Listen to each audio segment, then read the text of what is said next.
Bugger. Don't get wet, place. Don't want to walk the rest of this. You silly guy.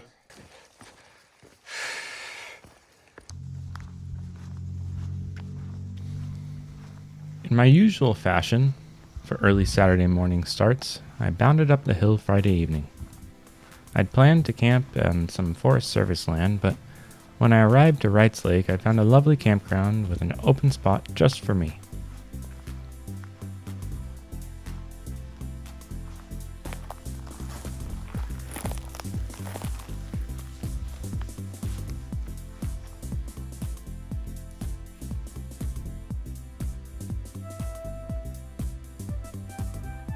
I enjoyed a relaxing evening reading poems by the fire from Sierra legend Gary Snyder's The Backcountry. Then decided to sleep in the back of the car so I wouldn't have to pack up the tent in the morning before heading out. As you'll come to see, this ended up being a real saving grace at the end of the day.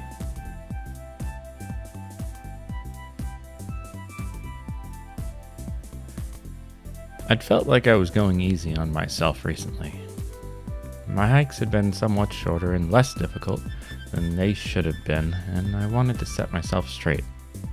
I wanted a hard day. I wanted to really push it, and, well, I really did. I also wanted to get some Sierra miles under my belt, since very soon I'll be doing the High Sierra Trail, which will take me from Sequoia National Park to Mount Whitney, a 70-plus mile journey over the Great Western Divide to the highest point in the lower 48 states. Desolation Wilderness is my go-to place for Sierra adventures on a whim. In less than an hour and a half, I can be in the mountains away from it all.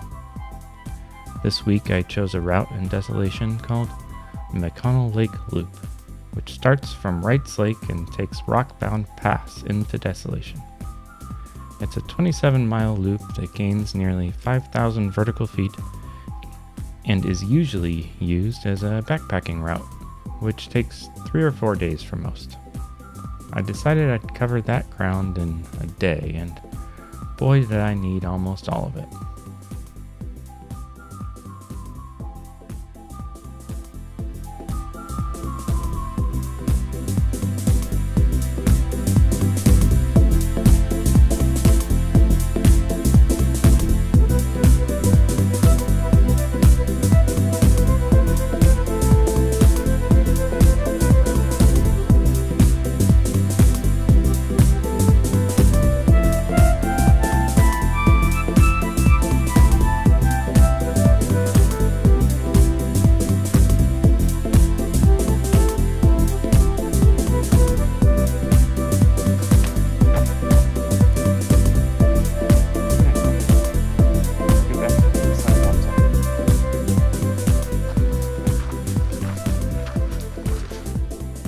At first I was going to get up at 4 a.m., but quickly reconsidered. I don't love hiking in the dark. There are things to see. If I started at 4 a.m., I'd be hiking for at least an hour in the dark, probably closer to 2.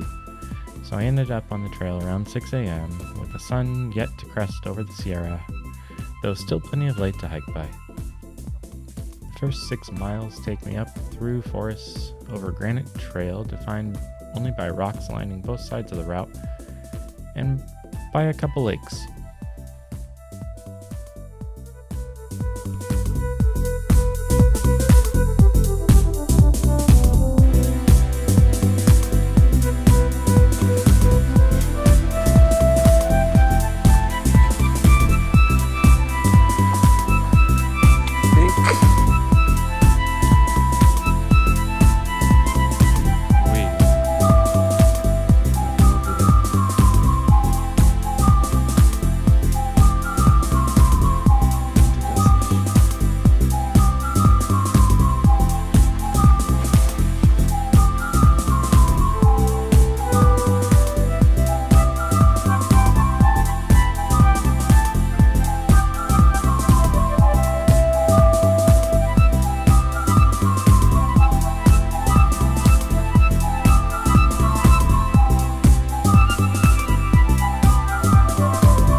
Each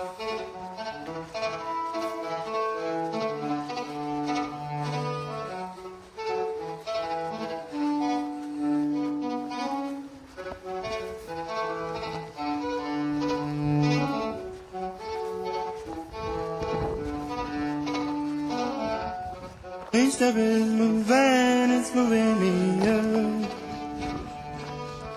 Moving, it's moving me up.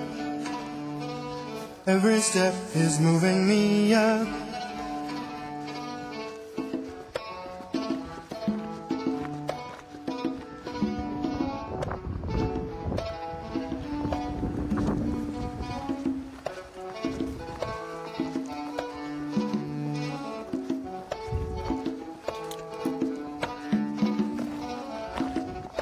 I'm moving me up. Moving me up. Every step is moving me up. Each step is moving me up. Moving me up.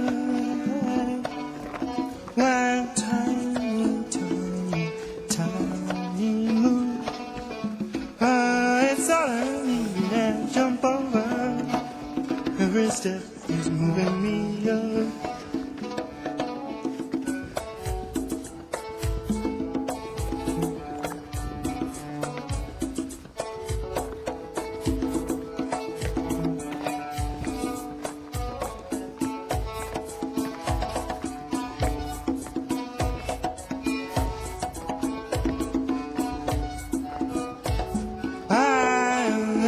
It's moving me up.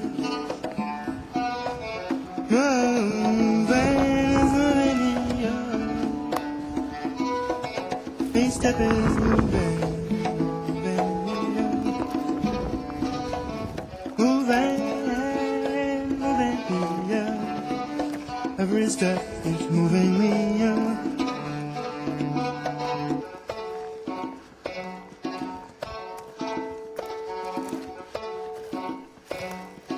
This is how we walk on the moon. This is how we walk on the moon. This is how we walk on the moon.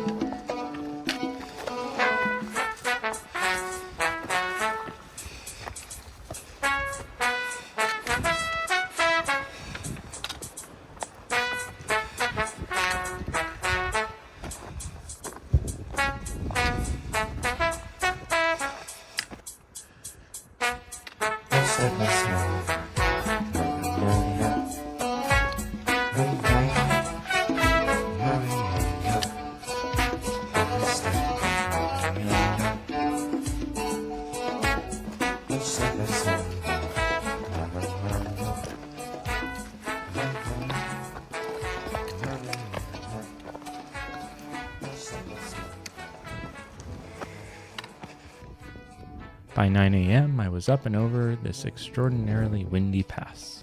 I didn't expect the wind to be blowing so hard, and it caught me by surprise. It whips all your warmth away so fast. So I put my head down and trudged on to get to lower elevation, where it was hopefully calmer. Here you can catch our first glimpse of the mountain hemlocks that will be lining the trail for most of the day. We'll talk more about these guys later. They're just the best. Oh,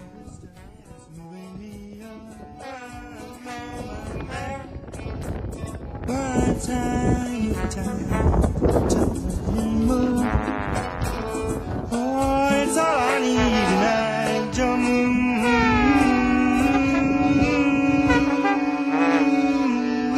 I jump over.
Can't complain. A little windy.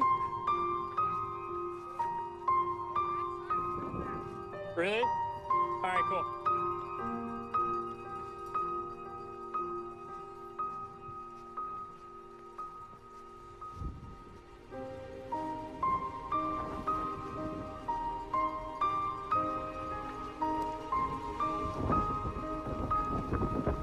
As I passed by Lake Doris, the wildflowers began to show their faces, and boy oh boy were they feeling social today. I can definitively say that I've never seen more wildflowers in a single day.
Just past the lake, I ran into a backcountry ranger who checked my day permit and asked where I was headed.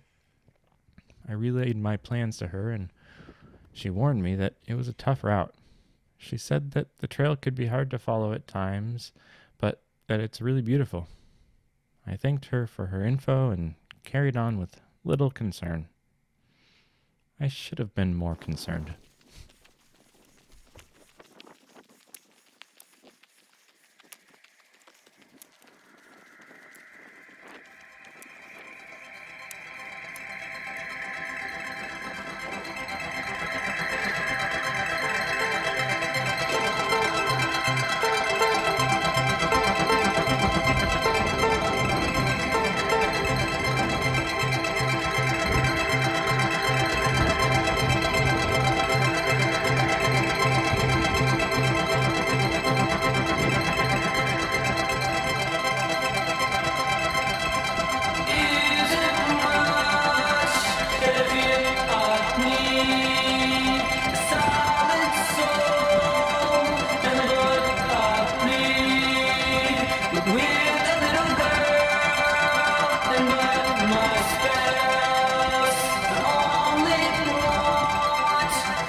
One of the areas that I can most improve at is fueling myself during long days on the trail. For this reason, I set myself a rule this trip that I must stop every 8 miles, where I will rest, eat, and stretch for at least 30 minutes. My first break came at Lake Lewis. I was at 8 miles and I was going to follow my rule, the goal being to eat and get some short rest. The only problem was that the wind was still howling. Alas, I'd given myself a rule to follow, and in the moment I didn't know once I'd moved past Lake Lewis that the wind would let up almost entirely. So I sat down and had my first PB&J at a very cold, windy, yet beautiful subalpine lake. I did not really get the rest I was hoping for, though. I usually try to take a short 15 or 20 minute power nap during my breaks. It's amazing how revitalizing it can be, but the wind kept me from any form of relaxation.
So my first break was short and unrestful, but on I go.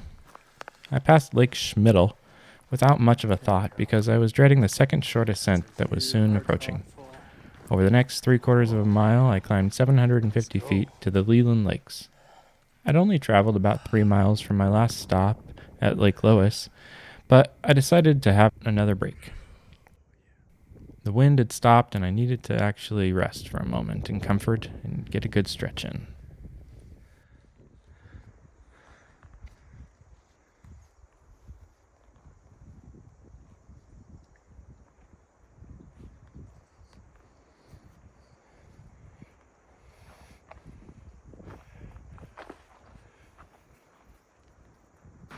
The first 10 miles of this little trek were hard. Done 10 miles,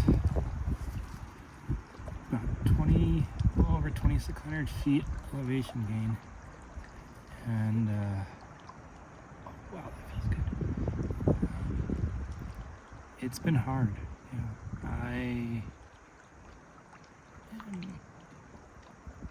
I'm glad that not most of the hard part's done, but so I've done 10 miles and a little over 2,600 feet of elevation gain. I have 15 miles to go, but only over those 15 miles, I only have to do another 2,000 feet of elevation gain. So the next 15 miles will be significantly easier relative to the first 10. But I need to fuel up and I need to get these. Holy crap, look how big these ants are. Mondo, yo, that ain't yours.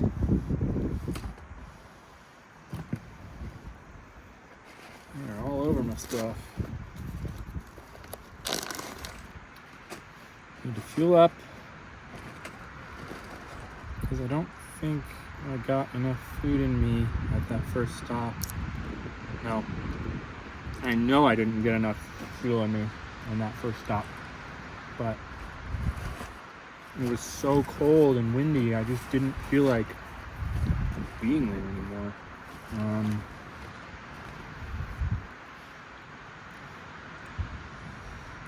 If you're ever eating pistachios in the back country, but goddamn it anyway, don't just throw your shells.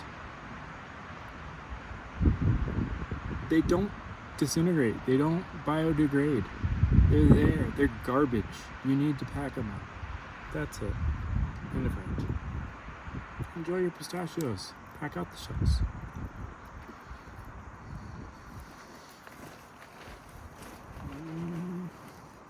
Find a garbage bag. Ants everywhere. Peace off, fence.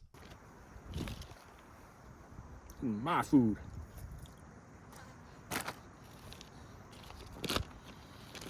Use my old PB&J bag as a garbage bag. Oh. Now, I had only planned on doing 2 longer stops. One at 8, one at 16. But that first stop, I rested for a while, but I did not really, I didn't get what I needed. So we're doing that now. I'm much more comfortable right now.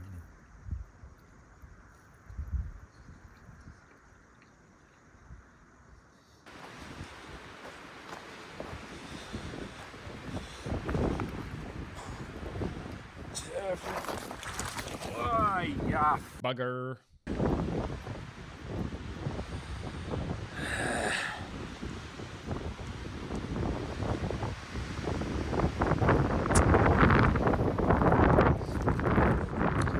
That's a first.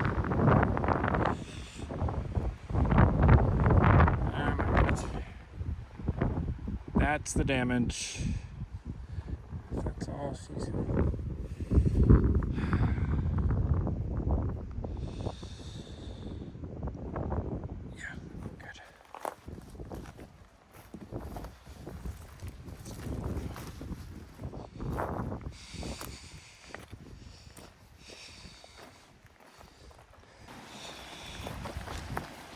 I reckon if I had my...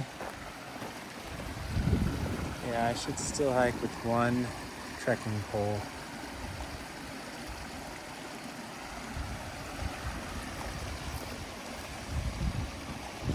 I think I would have avoided that fall.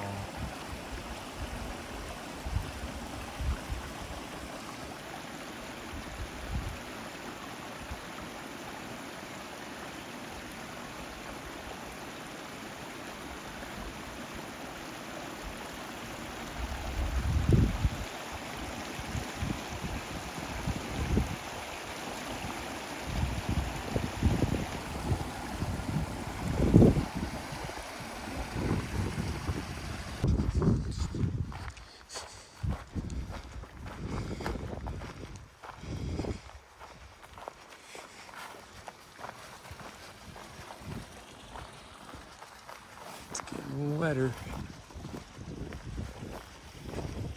Whoa.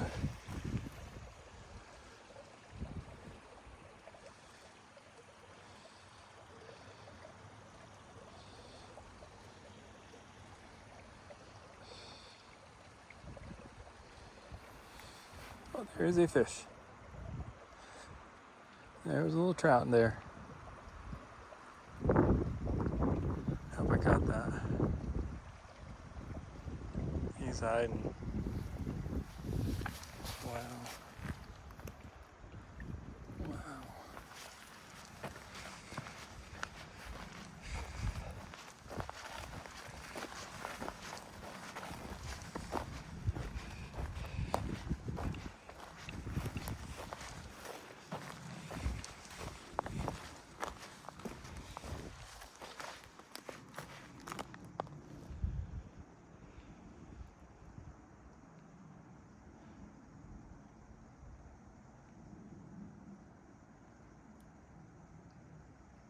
Just hemlock heaven.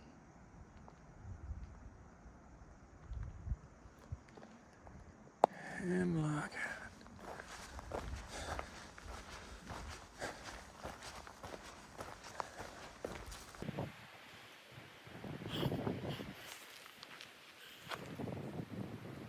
Sometimes you just get it all.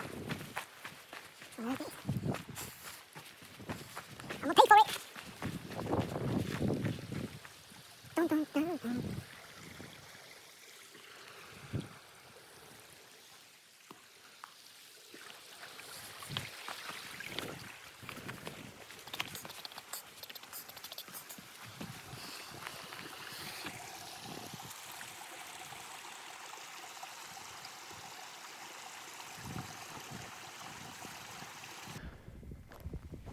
So back to that warning from the ranger that I maybe should have been more concerned about.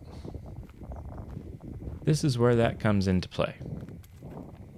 This part of Desolation Wilderness is much less traveled than many other areas. And because of that, the trail is far less defined. Well, perhaps less defined isn't the best way to put it. At this point in the trail, the wildflowers begin to go away, and I begin to hike mostly on bare granite. When the trail is going through the wildflowers, it's very clear where it is. There aren't any wildflowers where the trail is.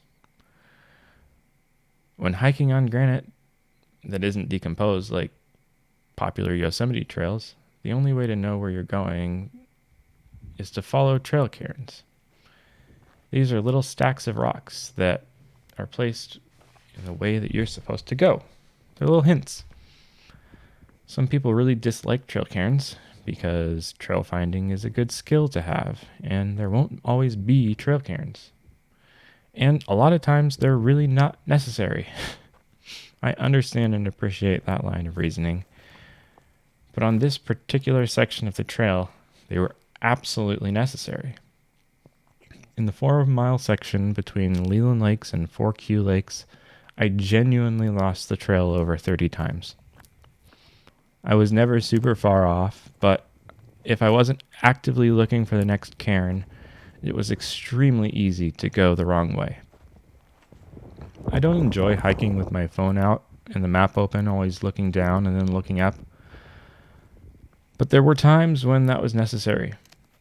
Luckily, I was rewarded with some incredible scenery, and I didn't see another person for that entire section. I wonder why.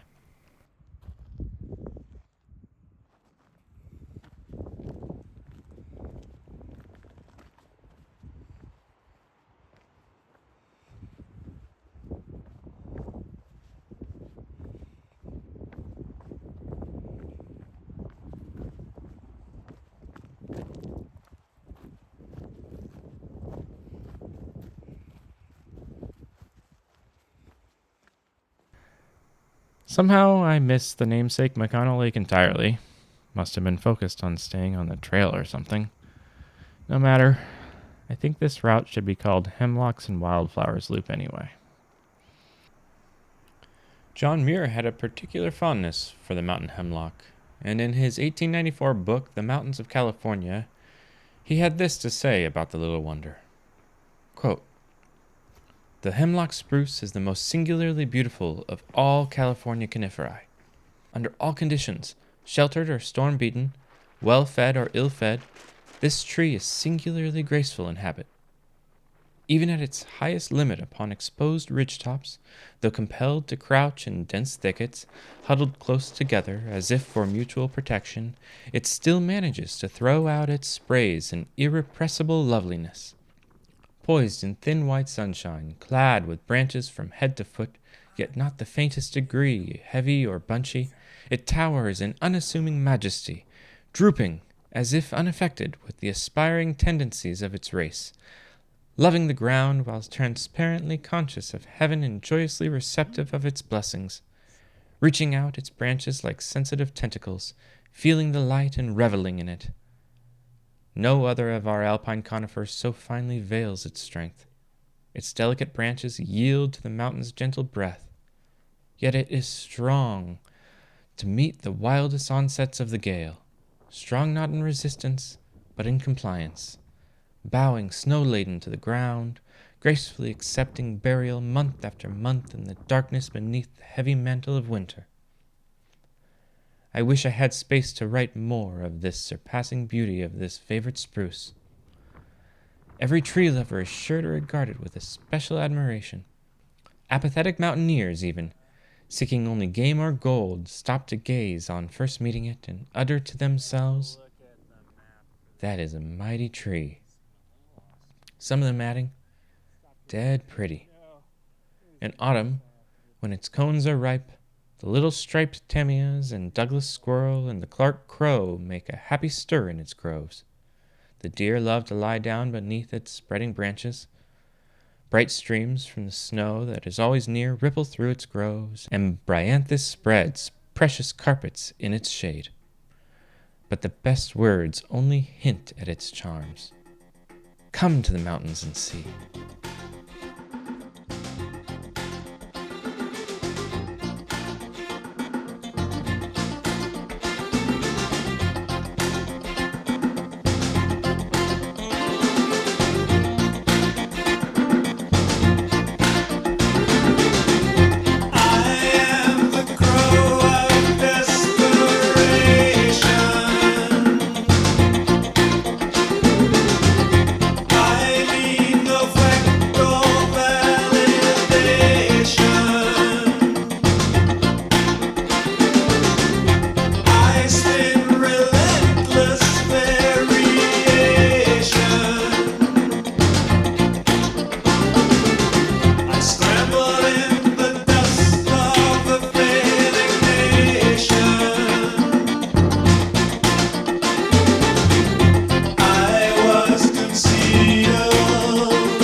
up.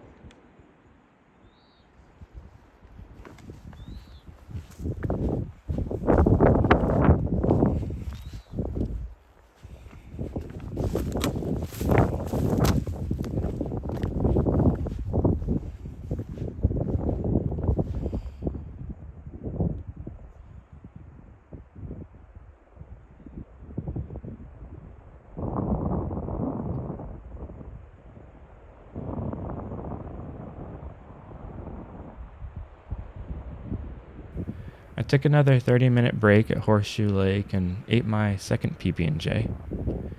If I were to do this loop as a backpacking trip, I would definitely stay a night at Horseshoe Lake.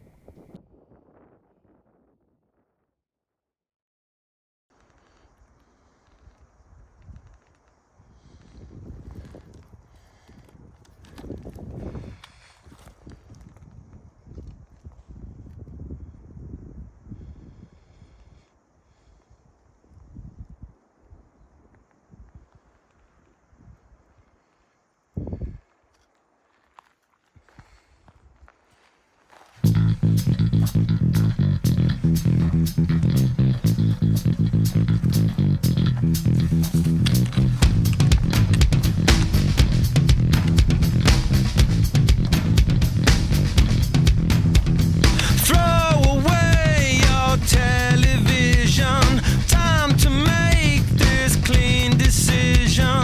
Master waits for its collision now. It's a repeat of a story told. It's a repeat, and it's getting old. Throw away your television. Make a break, big intermission. Recreate your supervision now. It's a repeat of a story told. It's a repeat, and it's getting old. Renegades with fancy gauges, slay the plague for it's contagious. Pull the plug and take the stages. Throw away your television now. Oi, oi, oi. Throw away your television. Take the noose off your ambition. Reinvent your intuition now. It's a repeat. Don't get wet, place. Don't want to walk the rest of this. You silly guy. That sucks. Of course they are stable rocks. Ay, ay, ay. Alright, gotta dry my foot out. That's gonna cost me time. Sucks. I hope I'm able to go this far.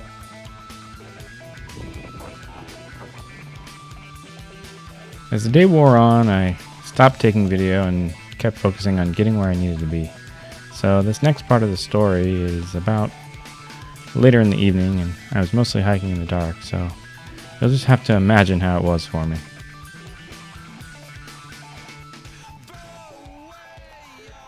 The trail began to improve after I got past 4Q Lakes area.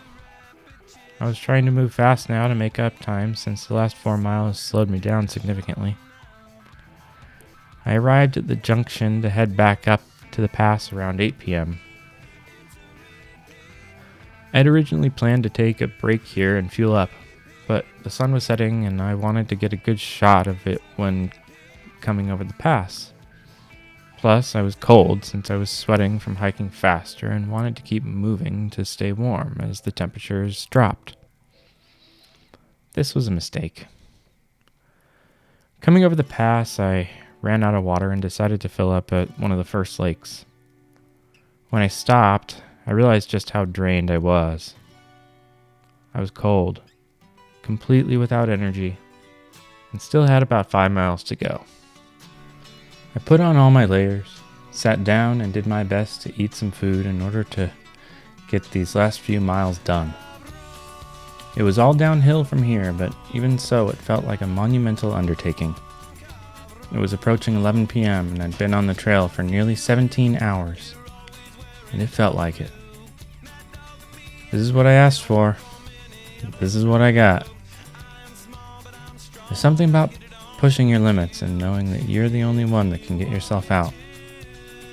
I just laid there, under the tree, and did my best to stay warm while resting for about 30 minutes. I had a pack of butter cookies, and they saved me. Sugar and fat are where it's at in a moment like this. I slowly began to feel energy return and the warmth come back. It's scary when you can't produce enough energy to stay warm. Eating is one of the first things you can do to help. Unfortunately, the real first thing you should do in this type of situation, which is get dry, is something that I wasn't able to do. I was wearing all the clothes I had, and they were pretty much all saturated with sweat. My back especially was cold, and as I began to hike again, it was incredibly uncomfortable. I remembered that I had my gossamer gear pad with me, and I put it between my back and my clothes, and then tucked the bottom of it into my pants seam. This quickly relieved a lot of my discomfort, and I was able to hike warm enough as to not be shivering the whole way down. If you're in a real pinch, the gossamer gear pad can be used as insulation. I found the trailhead and my car just after midnight. Stripped all my sweat-soaked clothes off and hopped in the back of my car where my mattress and sleeping bag were waiting for me from the night before. It's hard to describe the feelings of relief, comfort, elation that I felt from that warmth. There's something deep inside us that makes us feel safe when we're warm. I had lost that for a few hours. It was scary. I just laid there, chugging Gatorade and reflecting on the day. I must do a better job about fueling on the trail. It's one of my worst habits. I prefer to hike for several hours at a time without anything but a few water breaks, and I'm not keen to eat while moving. This makes for a difficult conundrum. I simply cannot consume enough calories during a 30-minute or 1-hour break to keep up with my output. I purchased some drinkable calories and will just make it a habit to stop more often. Slow and steady wins the race, right? Once I felt well enough, I began my drive down the hill, catching in and out in Placerville at 1:29 a.m., the last customer of the day. After I put my order in, the drive-thru menu light switched off, and once again, I eked out a special day in the mountains.